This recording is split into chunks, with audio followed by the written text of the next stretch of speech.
Hi, Mike Hayden here from 24 Hour Solar Power. Now, self-consumption solar systems is where solar really makes sense. So if you're a commercial user or if you're home of a day or can self-consume majority of your solar system, you'll get the maximum benefit. You're not playing the whole smoke and mirrors of sell it for nothing, buy it for a fortune later on. So commercial solar just really makes sense.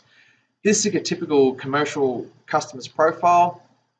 The way we design solar systems, you see the purple is what they're buying from the grid, so they're actually paying full price for that. Then brown is self-consuming, yellow is what's getting fed back to the grid, so we've got minimum feedback to the grid because we want to self-consume solar. And back here we're buying it from the grid. So that's the typical commercial solar system. Now we'll have a look at the typical residential profile to give you an idea.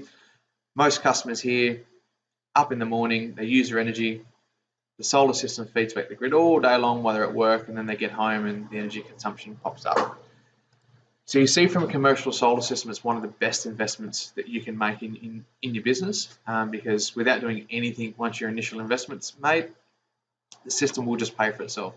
The more you can self-consume, the better it is for you at the end user. If you'd like us to come out and do a site inspection or do an energy audit on your business, give us a call on 1300 244 251. That's 1300 244 251, or shoot an email to team@24hoursolarpower.com, and we can see if we can design a solar system to help meet your requirements. Thank you.